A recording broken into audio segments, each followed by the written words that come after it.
I think direct ఇంకా మీరు మాకు ఒక స్వేచ్ఛనిచ్చారు, కడిగేమని కూడా. కడిగేయండి. ఓకే సార్, ఓకే అన్న. అయితే మొట్టమొదటిగా నా ప్రశ్న ఏంటంటే అన్న, ఇప్పుడు దేవుడు మానవులందరినీ ఒకేలా సృజించాడు. అయితే ఈరోజు మన ఇండియాలో, ప్రాముఖ్యంగా మన భారతదేశంలో ఇన్ని కులాలు, ఇన్ని మతాలు ఇవన్నీ పుట్టుకొచ్చి మనకు కనబడుతున్నాయి. మనుషుల మధ్య వ్యత్యాసాలు. అసలు వీటన్నిటికీ మూలం బైబిల్ అయితే ఏం చెప్పట్లేదు, కానీ దేవునికి ప్రతినిధులుగా, దేవుని కుమారులుగా మనల్ని చేస్తే, ఇప్పుడు మన భారతదేశంలో ఉన్న కొన్ని మత గ్రంథాలు, ఆ మత గ్రంథాల్లో ఉన్న ఈ వర్ణ వ్యవస్థ కావచ్చు, ఈ కుల వివక్ష, దీనివల్ల చాలా వర్గాలకు సంబంధించిన వారు చాలామంది బాధపడ్డారు. అసలు వీటి వల్ల ఉపయోగం ఉందా, లేదంటే ఇవి ఇలానే కొనసాగితే మన భారతదేశం యొక్క పరిస్థితి ఏంటి? దీనికి క్రిస్టియానిటీ తరపున మనం ఎలా స్పందించాలి? దీని మూలాల కోసం మాకు కొంచెం తెలియజేయండి. Excellent question. ఈరోజు సాయంకాలం నేను దేవుని రాజ్యం, మిషనరీ ఉద్యమం గురించి మాట్లాడబోతున్నాను. మిషనరీ ఉద్యమంలో ఈ మీరు అడిగిన ప్రశ్నకు కూలంకషంగా, అంటే చాలా లోతుగా కొన్ని విషయాలను తీసుకుని మాట్లాడే ప్రయత్నం చేస్తాను. అక్కడ మీకు విశాలమైనటువంటి ఒక దృక్పథం, విశాలమైనటువంటి దేవుని రాజ్యానికి సంబంధించినటువంటి ఒక వైఖరి మీకు వచ్చే విధంగా ఆ సెషన్ ఉండబోతోంది. కాబట్టి చాలా క్రిస్ప్గా, అంటే తక్కువ సమయంలోనే ఈ ప్రశ్నకు సమాధానం చెప్తాను. భారతదేశం మాత్రమే కాదు, ఎక్కడెక్కడ మతం ఉంటుందో అక్కడక్కడ విభజన ఉంటుంది. అది క్రైస్తవ మతమైనా సరే. మళ్ళీ చెప్పనా, ఎక్కడెక్కడ మతం విస్తరిస్తుందో అక్కడక్కడ విభజన ఉంటుంది. ఎందుకు అనంటే మతం మానవ కల్పితం. మతం మానవ నిర్మితమైన, మానవ కల్పితమైన ఒక వ్యవస్థ. మతాలు ప్రజల మధ్యలో చిచ్చు పెడతాయి. మతాలు ప్రజలను ఒకరికంటే తక్కువగా చూసే ప్రయత్నం చేస్తాయి. మతం అనేది ఒక విగ్రహం. మతం అనేది ఒక విగ్రహం. అది క్రైస్తవ మతమైనా సరే, డినామినేషనల్ రూపంలో, శాఖ రూపంలో ఉండే విగ్రహం.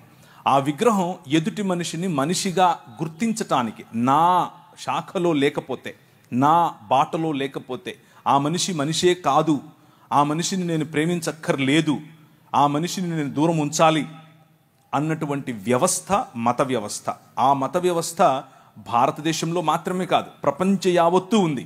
కానీ మీరు అడిగిన ప్రశ్న పర్టికులర్గా భారతదేశం కోసం కాబట్టి, భారతదేశంలో ఉన్నటువంటి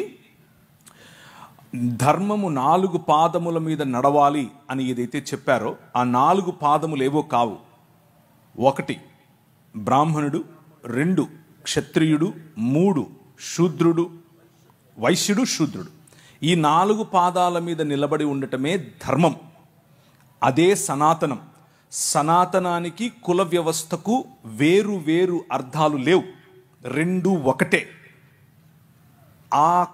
ఆ స్ట్రక్చర్ అఖిలాండ కోటి బ్రహ్మాండ నాయకుడు అని పిలువబడినటువంటి దేవుని శరీరముగా ఈ నలుగురిని చెబితే, ఈ 4లోనూ, ఈ 4 కులాలలోనూ లేకపోతే వర్గాలలోనూ లేని ప్రజలు దేవునికి బయట చెప్పుల వంటి వారు, లేకపోతే అంటరాని వారు, లేకపోతే మ్లేచ్చులు, దాసులు, దస్యులు, రాక్షసులు, అసురులు అని పిలువబడినటువంటి వారు.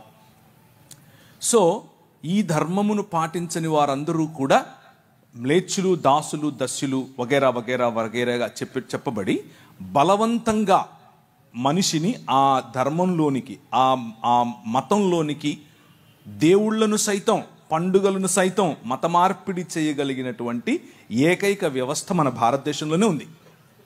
దాని గురించి తర్వాత మాట్లాడుకుందాం. కానీ క్రైస్తవులుగా మన స్పందన ఏమిటి? క్రైస్తవులుగా మనమేం చేయాలి? క్రైస్తవం అనేది ఒక మతం కాదు. క్రైస్తవం అనేది విశ్వ మానవ ఉద్యమం. మళ్ళీ చెప్తాను, క్రైస్తవం అనేది మతం కాదు. ఇది క్రీస్తు శరీరముగా మానవులందరినీ ఒక చోటికి పోగేసేటటువంటి విశ్వ మానవ ఉద్యమం. ఈ ఉద్యమంలో భాగమే మీరు. ఇది ఒక రాజ్య సంకల్పం. ఆ రాజ్యంలో భాగమే మీరు, ఆ రాజ్య ప్రతినిధులు మీరు. ఈ రాజ్యం, ఈ ఉద్యమం ఏం చెబుతోంది అనంటే, ఇప్పుడు క్రీస్తునందు స్త్రీ అని పురుషుడని తేడా లేదు, మనం ఒకటే. ఇప్పుడు ఈ రాజులో యూదుడని గ్రీకు దేశస్థుడని తేడా లేదు, మనం ఒకటే. ఇప్పుడు ఈ రాజులో బానిస అని లేకపోతే రాజని తేడా లేదు. యజమాని బానిస అన్న తేడా లేదు. అందరూ అన్ని రకాల తోళ్ళు, నల్లవారైనా తెల్లవారైనా, బ్రౌన్గా ఉన్నా, ఎల్లో కలర్లో ఉన్నా, ఎర్రగా ఉన్నా, ఎలాంటి వారైనా సరే దేవుని స్వరూపము, దేవుని పోలిక చొప్పున చేయబడ్డారు. ఇది సువార్తలో మొట్టమొదటి భాగం. ఇది గుర్తు చేయటమే సువార్త. మనిషిని మనిషిగా చూడటమే సువార్త. మనిషిని మనిషిగా ఆలింగనం చేసుకోవటమే సువార్త. ఈ మార్గం, ఇది ఎలా చేయాలి ఈ సువార్తను అనంటే, తండ్రి కుమార పరిశుద్ధాత్మలుగా ఒక్క దేవుడుగా ఉన్నటువంటి మన దేవుడు అనేకమైనటువంటి ప్రజలను పోగేసి ఒకే శరీరముగా వారిని ఆహ్వానించటం, ఒకే కుటుంబంగా బ్రతకటం, ఇది క్రైస్తవ సువార్త.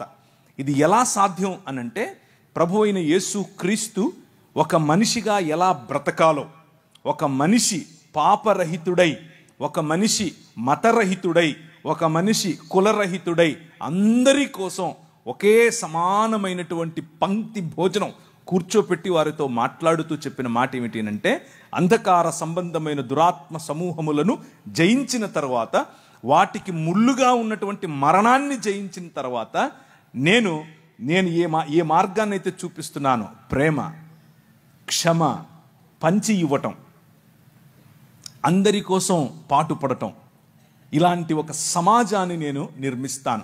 ఆ సమాజమే మీరు. ఈ సమాజం కేవలం ఈ సమాజం మాత్రమే ఈ సమాజానికి చెందని వారి కోసం ఉనికిలో ఉంది. మళ్ళీ చెప్పనా? కేవలం ఈ సమాజం మాత్రమే ఈ సమాజములో సభ్యులు కాని వారి కోసం ఉనికిలో ఉంది. అది ఈ సమాజానికి ఉన్నటువంటి విశిష్టత. అది విశ్వ మానవ సమాజానికి ఉన్నటువంటి విశిష్టత. అది క్రీస్తు శరీరానికి ఉన్నటువంటి విశిష్టత. కాకపోతే మనకున్నటువంటి సమస్య ఏమిటి అని అంటే, ఈ విశాలమైన దర్శనాన్ని మర్చిపోయి ఇది కూడా ఒక మతమైంది. ఇందులో కూడా శాఖలు ఏర్పరచుకున్నారు. ఇందులో కూడా నేను గొప్ప, నువ్వు తగ్గు అన్నటువంటి ఆలోచనలు తెచ్చుకున్నారు. ఇందులో కూడా నువ్వు స్త్రీ, నేను పురుషుడు అన్న ఆలోచనలు అరువు తెచ్చుకున్నారు. ఎక్కడి నుంచి? చుట్టుపక్కల ఉన్నటువంటి భావజాలాల నుంచి. కానీ మిషనరీలు మనకు నేర్పినటువంటి, మన ముందు నడిచిన మన తల్లిదండ్రులు మనకు నేర్పిన బాట ఇది కాదు. మనకు నేర్పిన బాట, మనందరము ఒకటే, మనందరము ఒక్క తండ్రి పిల్లలం. ఈ సమాజం ఐక్యంగా, భారతదేశం ఐక్యంగా ముందుకెళ్ళాలి అనంటే హోప్ అనేది కేవలము ఈ భావజాలంలో మాత్రమే ఉంది.